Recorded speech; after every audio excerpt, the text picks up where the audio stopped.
everyone. Welcome to this episode of the Let the Right Ones In podcast. I'm your host, T. Today I'm solo, and we're going to be talking about what makes a great character. Now, when we talk about this, we're going to be talking about great characters in all different forms of media. The four we're going to focus on are video games, movies, books, and TV. Now, when you're watching or reading anything, while the action or descriptions may be important, the characters are pretty much what keeps you around. What exactly makes a great character? What comes to mind when you think of a great character? So just take a moment and think of your favorite character ever. It doesn't matter if it's a show or a movie or book. Just think of your all-time favorite character and think about exactly why you like that character. As you're writing, it's good to copy certain traits that your all-time favorite character may have, but that's not really the important thing. The important thing is to think about why exactly it is that you like that character, and then how can you take that and make your own unique character that's also great. Online and in a lot of the writing communities, you'll see lots of lists shared talking about certain aspects, certain things that you can do in order to make a good character. My personal favorite list that I found is by Chuck Wendig on the Terrible Minds website. I'll link that in the description.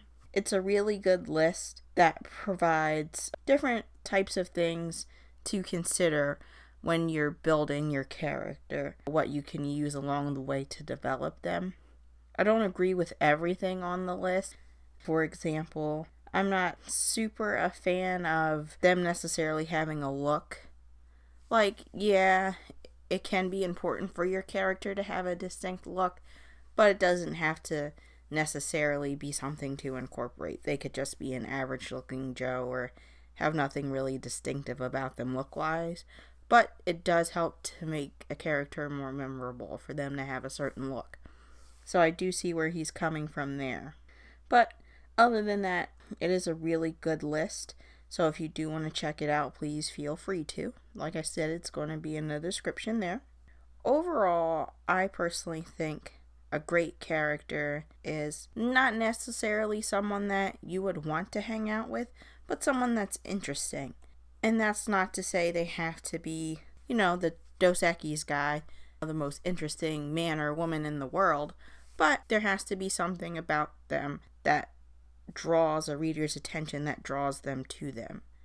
So I'm going to give a few examples of a bunch of different characters, four I should say, from the four different medias that I mentioned. I'm going to try to keep it at a level that's not super spoily, but there will be some spoilers, and I'll be sure to warn you as to when that'll be. I'm not sure if you can add timestamps, or if I can add timestamps. I'll do my best, but if not, I'll just put in the description where there will be spoilers. I'll at least try to, but if not, you can just kind of skip around. So, we're going to first start off with a video game character. The video game character that I chose was Arthur Morgan from Red Dead Redemption 2. Red Dead Redemption 2 came out late 2018. It came out October 26th to be exact. It's the third installment in the franchise, and it's a prequel to the 2010 game Red Dead Redemption. And so this is pretty much talking about the gang's origins that we see in the first game. I'm not sure about the sequel. I never played it, so I'm not exactly sure. This is my first exposure to the Red Dead series, but I digress. I chose Arthur Morgan because he's the main character that you're riding with for most of the game. I didn't play the game myself, but I did watch my boyfriend play, and I thought Arthur was a really good character. He's probably one of the best characters in a video game that I've seen in a while. There's a few reasons why I chose him, and I'm just going to tell you a little bit about him. He's more of an anti-hero than a hero. I mean, obviously he's part of a gang, the Vanderlyn gang, so you wouldn't really expect an outlaw or someone who's a typical bad guy robbing and murdering people to be considered a true hero. And he can also be a little cold and brooding. He's not that friendly to strangers or even people that, he's picking up for bounties and stuff or getting money off of in some of the missions. And he can even be a little ruthless in some of his acts, like he'll just fucking kill you and not really give a shit. And he's also not opposed to settling things with violence, like instead of talking things out or, continuing to try to talk things out, he'll just be like, fuck it, let's go. And so he'll act violently towards someone. Despite that, there are some really good things about him. Towards the end of the game, he does start acting more selflessly towards others and starts to be more caring towards them. And even before that, you can see that he does really care about the members of his gang and other people in his life. He'll go out of his way to help them or rescue them. For example, there was one mission where one of the girls in the camp, Tilly, she got kidnapped by an ex-boyfriend or whatever, and then him and one of the other ladies went to go rescue her. And there were also a few other rescue missions that he went on, like when John's son Jack got kidnapped, he went to go and rescue him as well. And he's also a really good friend. He's always there for members of his gang if they need him, or other people as well. He's always kind of even reluctantly helping people. Like in some of the missions, he helps a couple. He helps his ex-girlfriend a lot. He's also pretty progressive for the time. He's against racism. You can see that because he befriends the Native Americans, some of them. And then he's also friends with Lenny and Tilly, who are African American in the game. And then there's this one guy, I think it's outside of Valentine, or no, it might be Saint Denis. I think it's Saint Denis. There's this racist guy spouting a bunch of bullshit, and he gets kind of mad at him. He's like, are you calling me a fool? And then, he just fucking guns him down. And well, you can gun him down in the street. If you do gun him down in the street, it's fine. No one bats an eye. But I also thought that was kind of cool. And obviously he's okay with the women working in the camp. He doesn't disrespect them or treat them like shit. He also helps some suffragettes as well.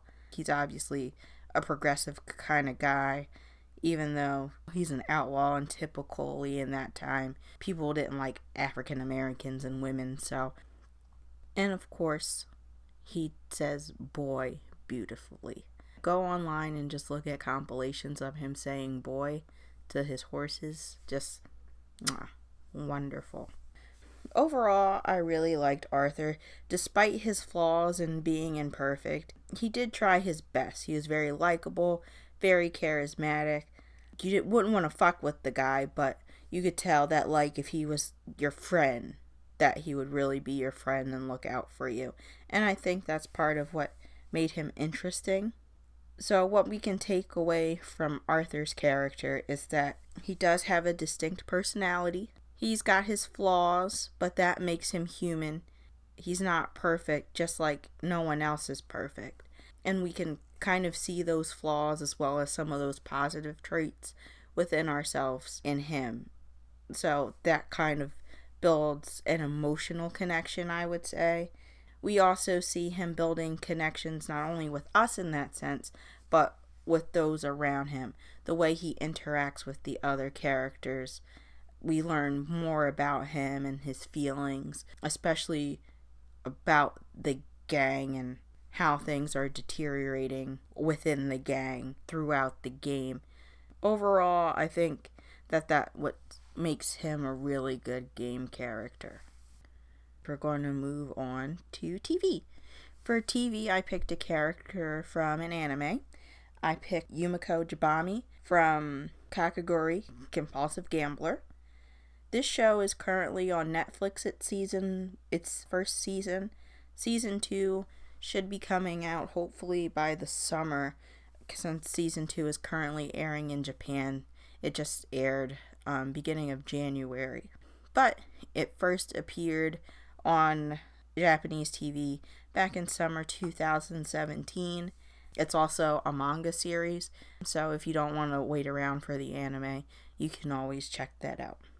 But basically, for those of you who aren't familiar with it, I'm sure a lot of you wouldn't be, but Kakegurui is basically about this high school where gambling kind of rules it. In the day, you have normal classes and everything's normal, but after school and during the night, it teaches all the kids about how to wheel and deal and use their money and cunning through different gambling games. The better you are at gambling, the higher your status is within the school. So basically, we follow Yumiko through the eyes of another student, Ryuta. Basically, he's kind of along for the ride with her, and we kind of just follow her antics in this gambling high school, pretty much. I really like Yumiko because she's fucking crazy. She's so unpredictable. You never know what she's going to do next. You never know what kind of impulses she's going to follow, what kind of decisions that she makes. As we can see a lot through the anime, she makes some really, really risky and insane bets. She doesn't really seem to have a strategy or flinches easily. Well, not to say that she doesn't have a strategy. I will say she sometimes has a strategy, but she doesn't flinch. She's just in it to win it. She doesn't care. She's just along for the ride, and she'll do whatever she's got to do just because it's fucking gambling. Despite, her craziness and all the impulsive decisions that she makes, she is really, really smart. She sees through people's deceptions when they're cheating, can kind of tell when people are trying to bullshit her and con her, and come up with these counter strategies or ruses at the drop of a dime. So she's really fucking smart. She's also cooperative. She's willing to pretty much work with anyone and befriend anyone. And she's also really loyal and dedicated to her friends. When we first meet her, we kind of think, oh shit, she's crazy and she's going to be the bad guy. But she ends up being really nice.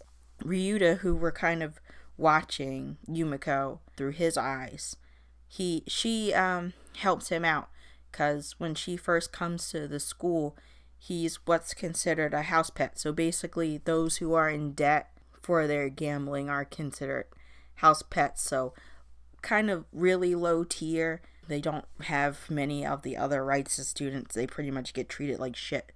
So what she does is she pays off his debt for him, so he doesn't have to be a house pet anymore. And then she's very loyal to him throughout the series. They're always hanging out. And then she can even befriend her enemies. Like the girl she beat, I believe in the first or second episode, Mary. She befriends her. She befriends another former adversary, Itsuki, later in the series. And they all kind of become friends. She even helps out another girl that's a house pet to kind of regain some of her independence and spirit. And so in that sense, she's really nice and loyal and friendly. The other thing that's really interesting about Yumiko is that no one really knows anything about her. She just kind of popped up out of nowhere. They did find out during the first season that she does live alone. Her parents passed away. Her older sister is hospitalized. And she has a lot of money, which is an important point, because at another point earlier in the anime, before they find this out, she too becomes a house pet. And even though she has the money to pay that off, she still decides to stay a house pet. People speculated in the show itself that she did that so she could get matches with the student council, official matches there for gambling. That's most likely true, but who knows. She is a wild card. Like I said, what I really like about Yumiko is that she's cute and loyal and happy and upbeat, but she's also got this crazy, ridiculous dark side. She can be really impulsive and just off the wall. And even though I couldn't relate to her in most ways, some of her better traits I could relate to her in. But I really liked her because she was just insane, to be honest. She's just very memorable. If you watch Kakegurui, you're not going to forget her ever. She's got such a strong presence, such a distinct personality, and she's interesting. Just kind of like with Arthur in Red Dead. He's got this distinct personality, he's flawed. You can see his connections with others, in turn building a connection with you. And then, again, they're both interesting characters. On to character number 3. We have Daniel Plainview from There Will Be Blood. If you haven't seen There Will Be Blood, it was released in 2007. Basically, the synopsis of the movie is Daniel Plainview is this miner turned oil prospector who goes to California conning people out of their land so he can fucking drill. You can clearly see from the beginning of the movie that this is a man with resolve. He has his ambitions, he has his goals, and he's gonna fucking make that happen no matter what. This can make him somewhat of an asshole. Even when he's doing something good, there's ulterior motives behind it. Like, for example, when a miner died drilling for oil with him, he adopted the baby from the accident and passed him off as his son to make him look more like a family man, not just this ruthless con artist that's there to just take their valuable oil and, just fuck them, basically. So he kind of uses his son for that. Well, his adopted son, I should say, HW. And despite this, even though he's using HW as kind of a way to, it's kind of an in to kind of build rapport with people and like, hey, look, I'm a family man. I have a family too, and that's important to me, just like your family is important for you. You can clearly see that he does care about him to some extent. When he was a baby, he would play with him, smile at him, like you could tell there was affection for him. And then when HW has his accident and he ends up going deaf, like you can, and being hurt, even though Daniel is more concerned about what's happening with the oil field, he's still concerned about his kid, about his hearing and his education and things like that. Even though, he does abandon him and walk away from him for a little while. You can tell that that was distressing for him. Piggybacking off of that it's clear that he kind of wants to build connections, but he's not 100% able to go about that correctly. When a man posing as his brother Henry comes and it's like, hey, I'm your brother, he clearly wants to connect with him. He clearly does try to do that. He even sends HW away for trying to kill the man after HW finds out that he's a fraud before Daniel does. But you can clearly see that he does want to build connections with people. He just might be incapable. Another one of his flaws, though, is alcoholism. That kind of becomes a thing throughout the movie, but it's very subtle. I like the way that they subtly do it. When HW's a baby, you can kind of see him like cleaning the bottle with some alcohol, and he's always got like a flask or a bottle of booze, and then at the end of the movie he's just straight fucking chugging alcohol and passing out and just being a drunken dickhead. But despite his flaws, Daniel is very clever and very cunning. If there's an obstacle in his way, he finds a way to overcome that. With the brandy track that he couldn't get, he just fucking mined around it. And he'll also give a little so he can get more.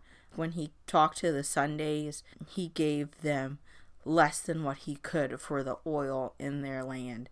He also did that with other people, just so he could get the advantage.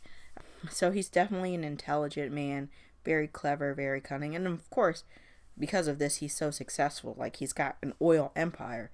at the end, he's got this beautiful fucking home with like a bowling alley. So if that's not success, I don't know what is. And he also holds a grudge. We can see that several times when he's interacting with Eli, one of the Sundays that he gets land from. So if you haven't seen the movie, basically Eli wants a church, and Daniel's like, here you go, here's some fucking money, go build your church. So he builds the church or whatever, and in order to, I believe, get something from the Brandys, I think maybe the land, even though he's already found a way to not use that tract, he's got to go to church. And basically Eli humiliates him in front of the congregation, which you see Daniel do back to him towards the end of the movie. There's another scene where Eli was being a little shit to him, and instead of allowing him to pray over the oil drill, he has his little sister do it. So there's little tit for tats in that feud, and you can also see other little tit for tats as well throughout the movie that he'll do. So he definitely holds a grudge. And then again, just like Arthur and Yumiko, Daniel has his own distinct personality. We can relate to him, especially within the holding a grudge. Unfortunately, there's a lot of people out there, myself included, who are capable of holding grudges. He's imperfect, just like Yumiko and Arthur, even though he has positive attributes.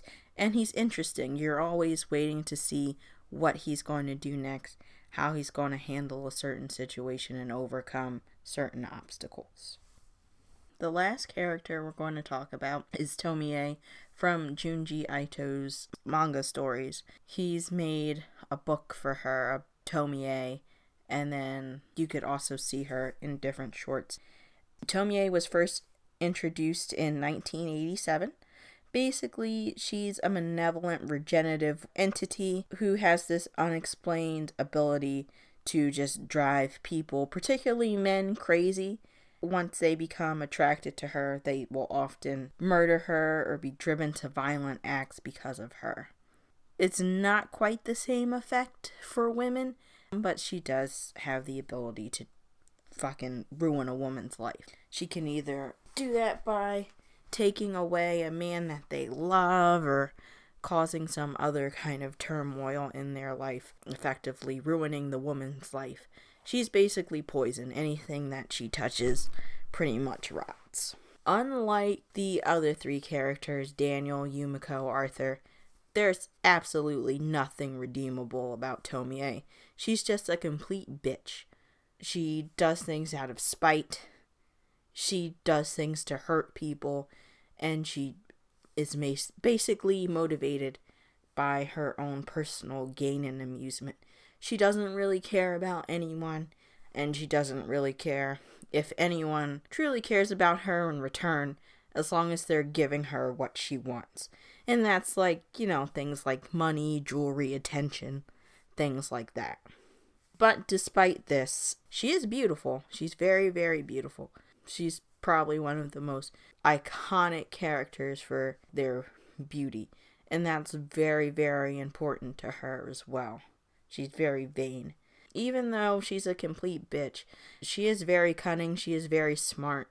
She can be manipulative, depending on how you want to view being manipulative as a good thing or a bad thing.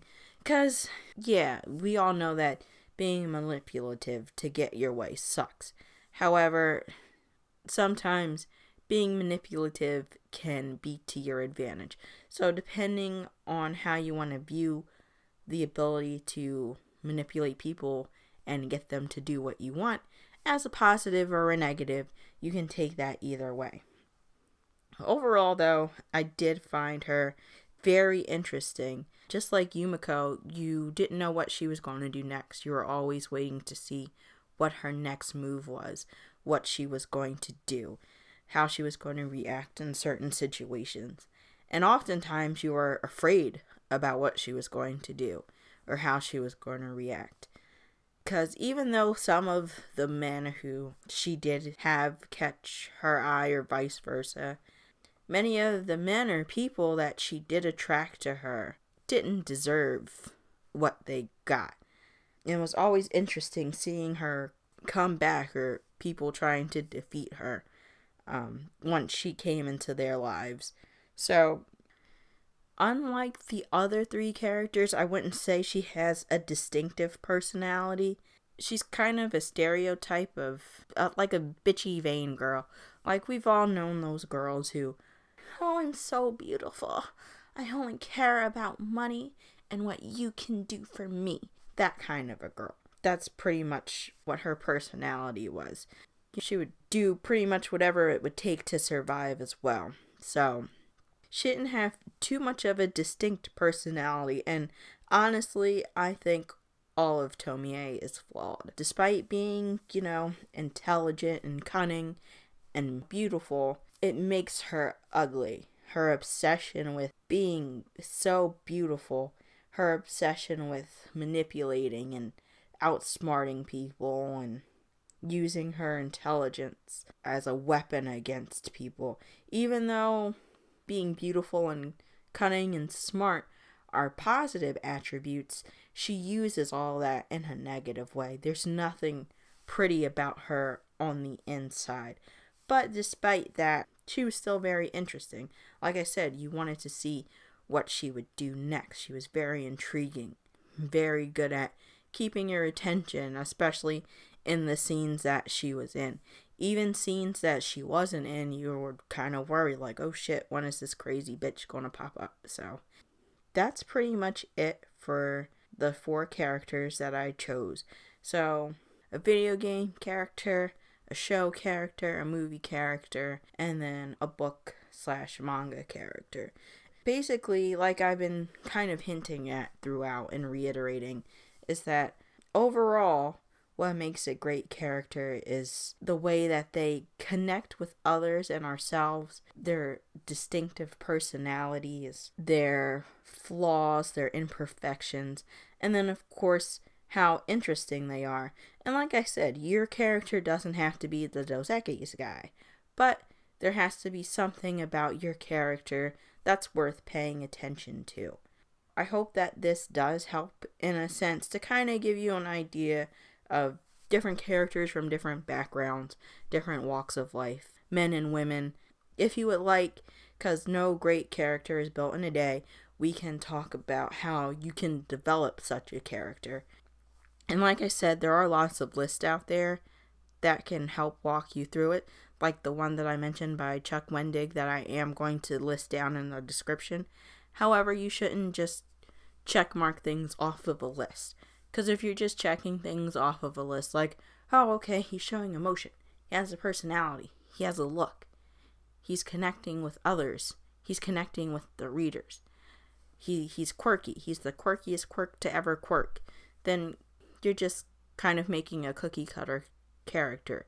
So I always say it's best to kind of pick and choose, and sometimes, hell, it may just be okay to just throw the whole list away and kind of just work on developing the character, and then when you're done, just going back and going, hey, what makes this character interesting? Why would anyone give a shit about him now that everything's said and done? But you should keep that in mind before as well. Well, I hope this has been helpful for you. Next week, I'm not exactly sure what I'm going to do. I'm going to try to start a series on the darker side of animation, basically talking about different forms of animated media that aren't exactly kid-friendly, even though they kind of look like they would be made for kids. But we'll talk more in depth about that next week, possibly. The other thing I'm thinking about doing is putting together kind of a podcast with beginner questions, kind of like what I did in the second one, but focusing more on where to submit things. Copywriting, is self-publishing okay? Oh, is it okay to post my work on forums and things like that? Is it safe? So let me know which one you guys would be more interested in. Both of these podcasts are going to be made eventually, but just let me know which ones you're more interested in, and I'll take priority for that. So thanks for spending this time with me, And I'll see you next week. Bye. Bye, bye, bye.